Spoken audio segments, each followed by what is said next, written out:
Hey you, and welcome. My name is Mike, and in this old video, we are going to look at a story together. A story of luring, a story of people not being who you probably think they are. Are they ever in my videos? Nope, I won't have it over my dead body. The year 2012, the place, San Diego, and the person telling the story, me. On a Friday, the 13th, I mean, come on. Brittany Killgore was going on a cruise. Was going, didn't go. Instead, there was this, little trio of PO, and they had their own, kind of little BDSM club, and you're invited. They weren't asking. Let's give this disturbing affair a go.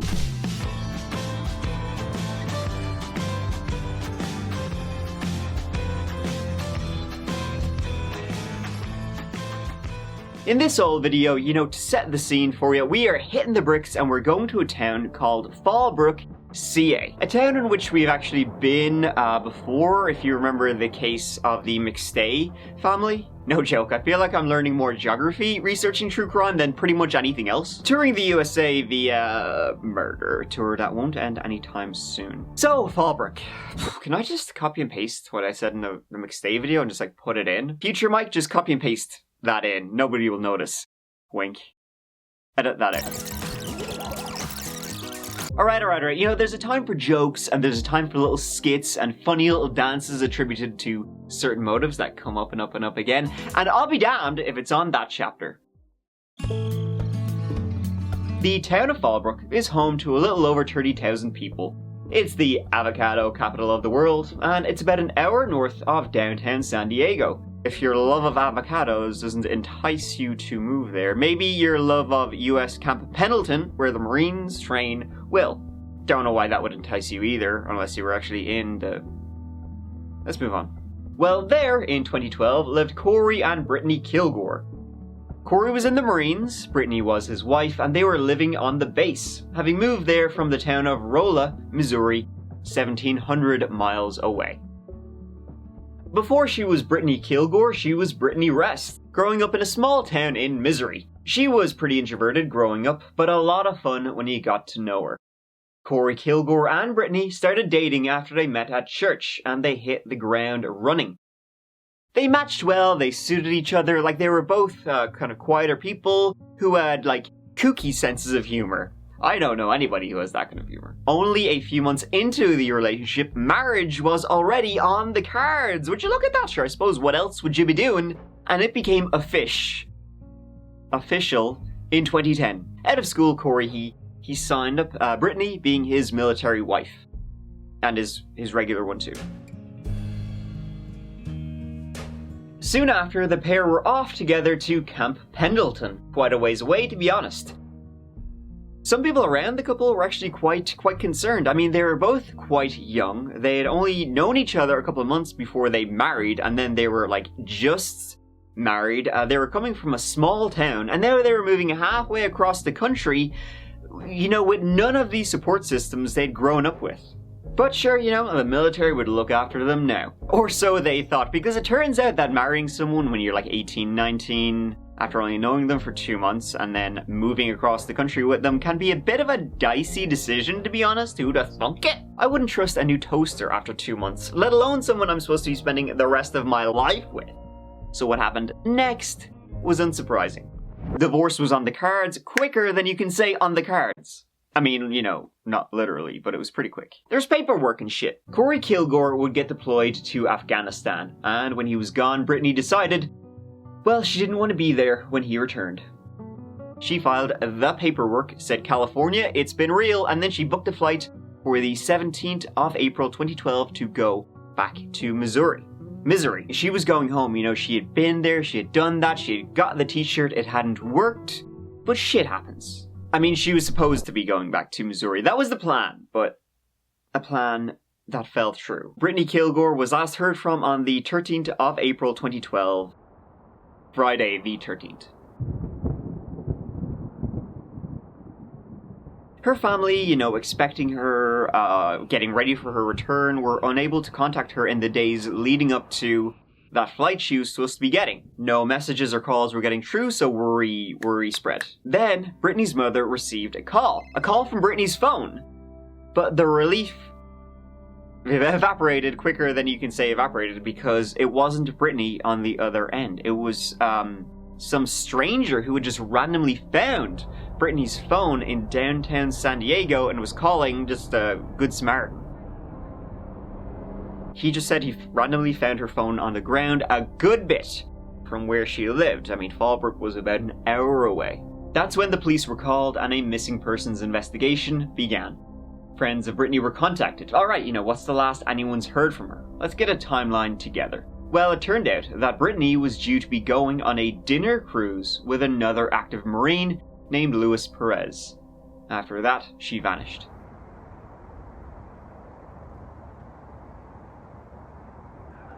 The dinner cruise?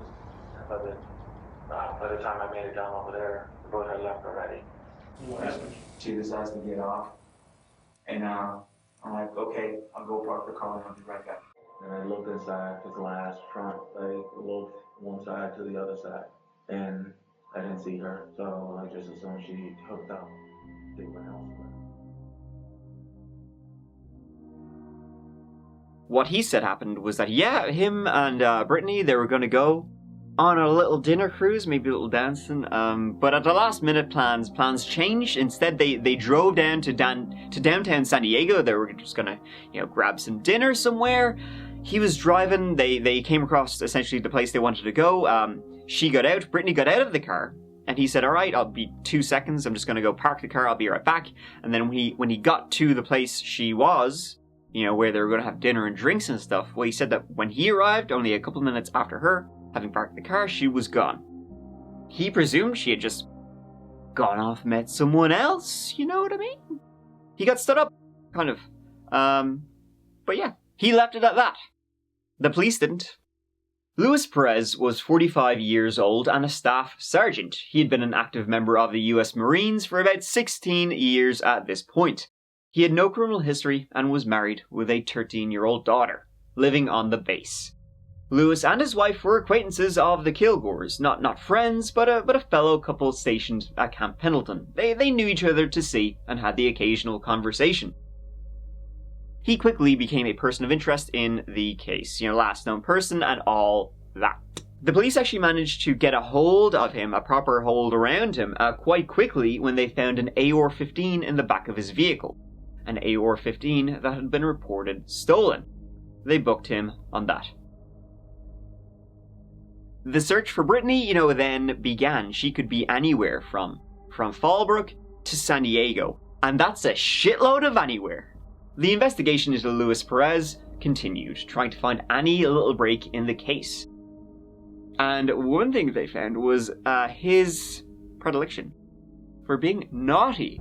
A woman who had previously dated Louis Perez told the police that he had a system. It's like the Dennis system, only the Louis system. I'm gonna need a second to figure this out. Let's move faster. But Louis was often on the hunt for vulnerable women, and then he would love bomb them and gradually introduce rougher and rougher pound time. Eventually getting full on into BDSM, nothing wrong with that, but Louis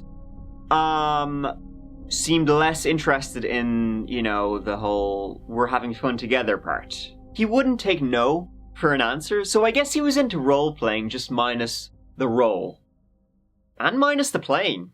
At one point, the police would find a video of Louis, who went by Ivan when he was in character. A video of him beating a woman with various items, right? And she was begging him to stop, but he kept beating her, and then when she was unconscious, he didn't stop. See, Louis had a life on the base with his kid and his wife, and he also had a girlfriend named Dorothy Maraglino, and the whole dungeon master stuff.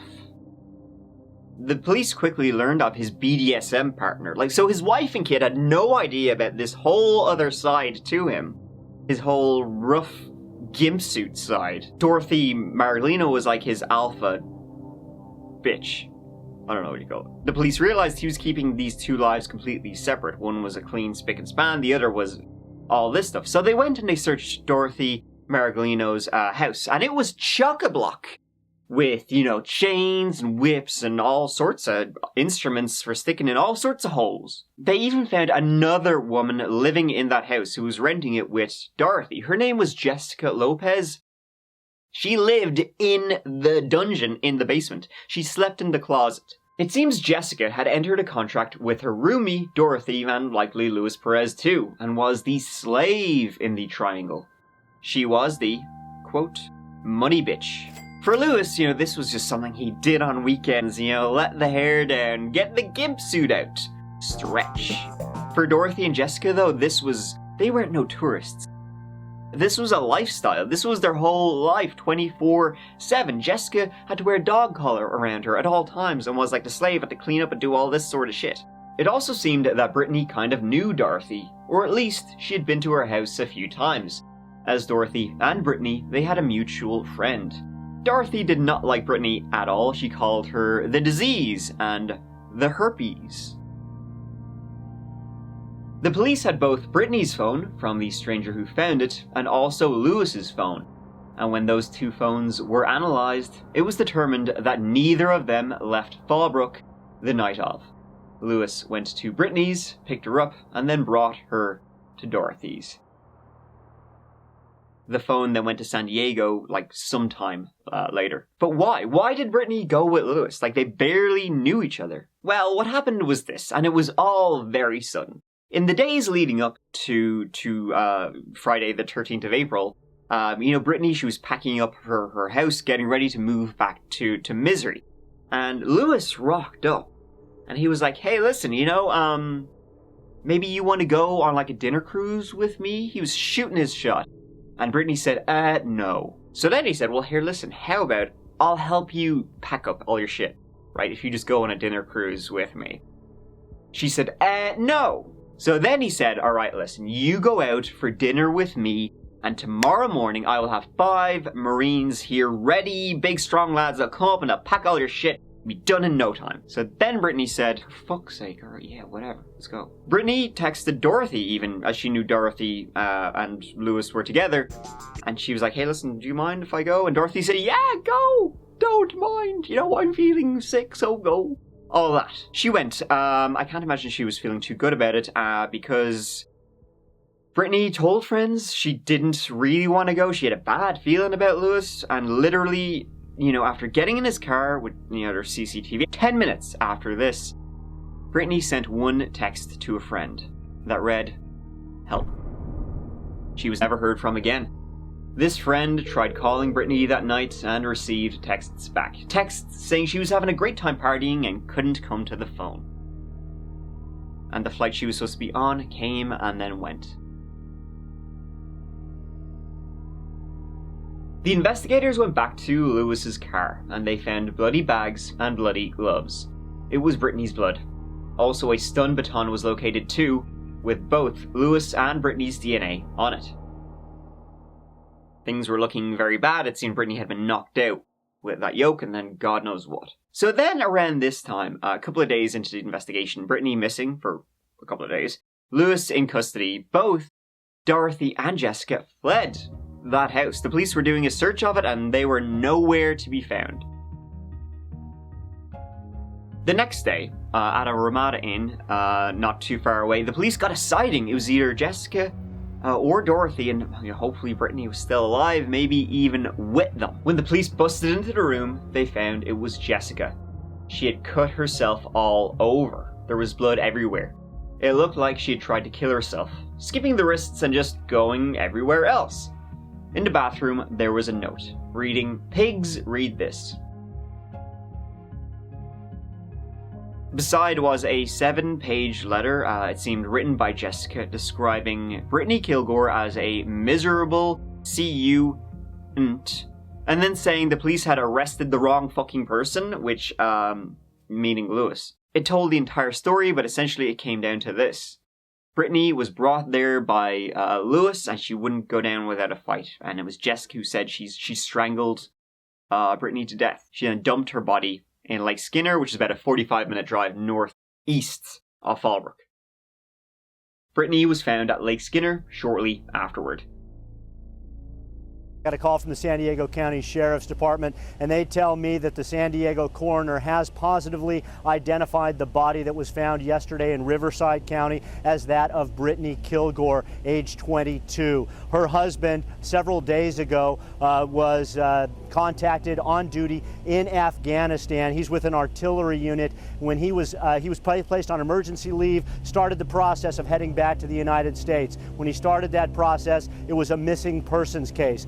Now, even before he's arrived back in the United States, his estranged wife is confirmed to be dead. One person is in custody on murder charges, a woman, 22-year-old Jessica Lopez. Another potential suspect arraigned today. That is 45-year-old Louis Perez. He has pled not guilty to unrelated charges, but sheriff's investigators say they are continuing their investigation into the circumstances of Brittany Killgore.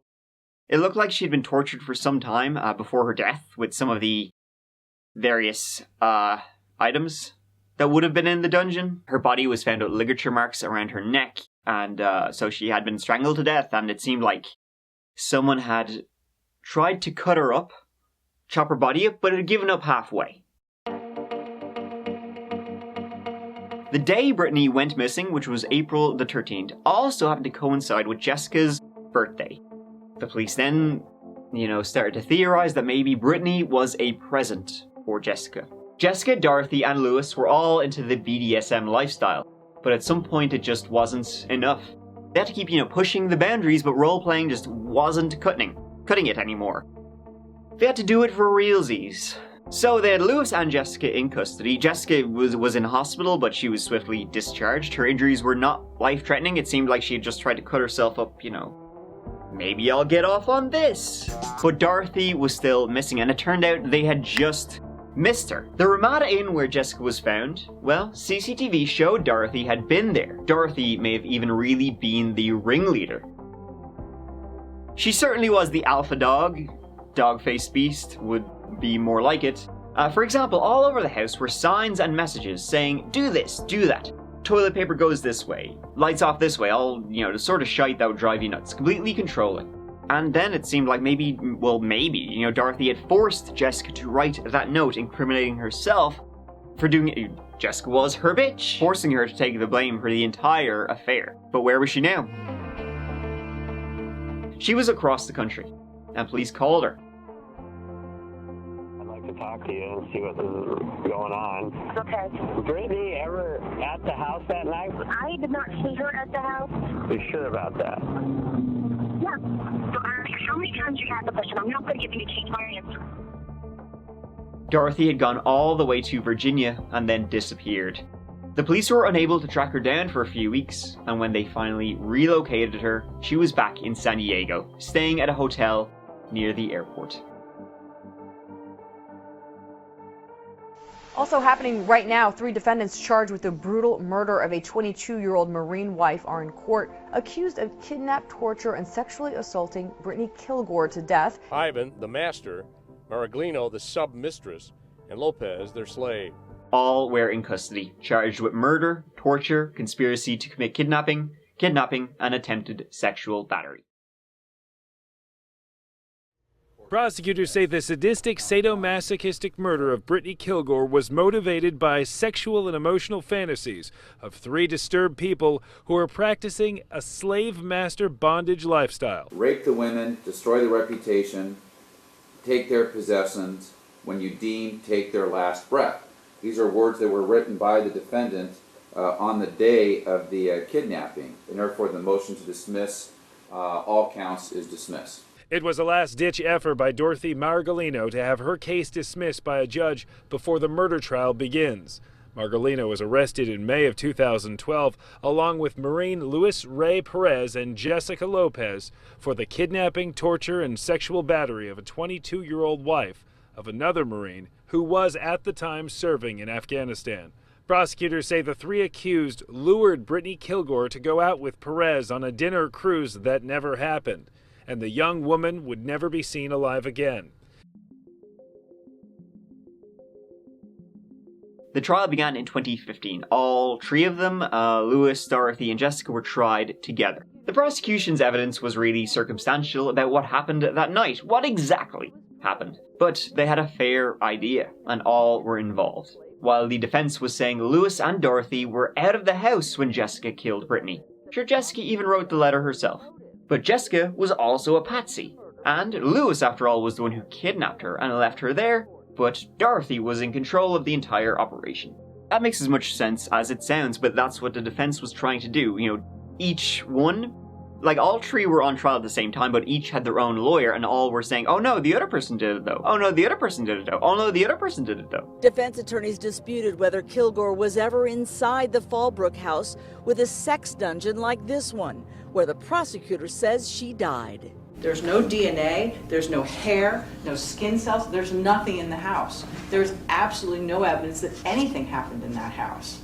Lopez's attorney claims the suicide note she wrote was to protect her master and mistress and was a coerced confession. It was a circle of blame, but no matter what, all were involved. All three were found guilty. Each received life without the possibility of parole. I would like to take this time to thank my family and those friends that stood by me during this horrible and trying time. I appreciate your prayers, your love, and your compassion. I will never forget your kind words of encouragement. Those that know me know I have never raised my hand in anger at another soul. To those that at best turned their back on me, I have nothing but love and forgiveness for you. I forgive you all.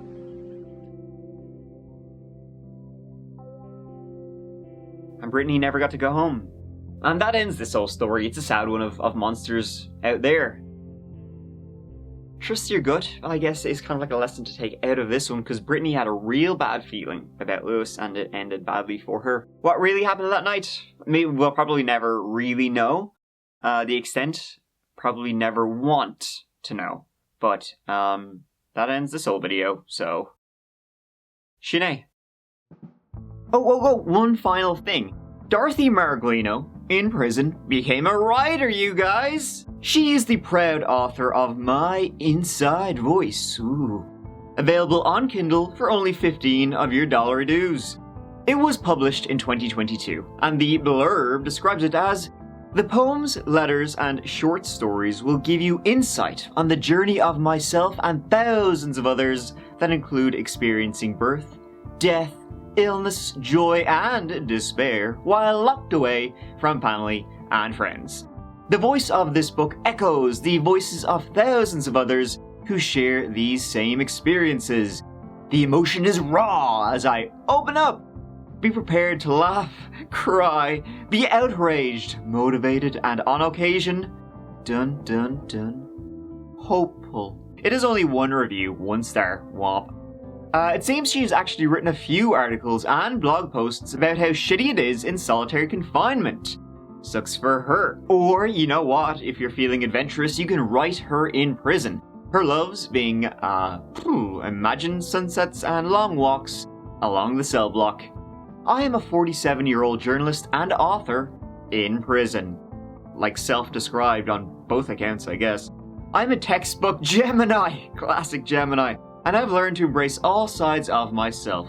That's what got you in here, for fuck's sake. In the past, I was a preacher's kid, and now I am a prisoner. In the past, I was a corporate trainer, project manager for a Fortune 400 tech company, and now I am an inmate clerk making 11 cents an hour. I'm not ashamed of the past or the present. It is simply parts of me. Yeah, I think though you might want to be ashamed of it. That's kind of like the whole thing.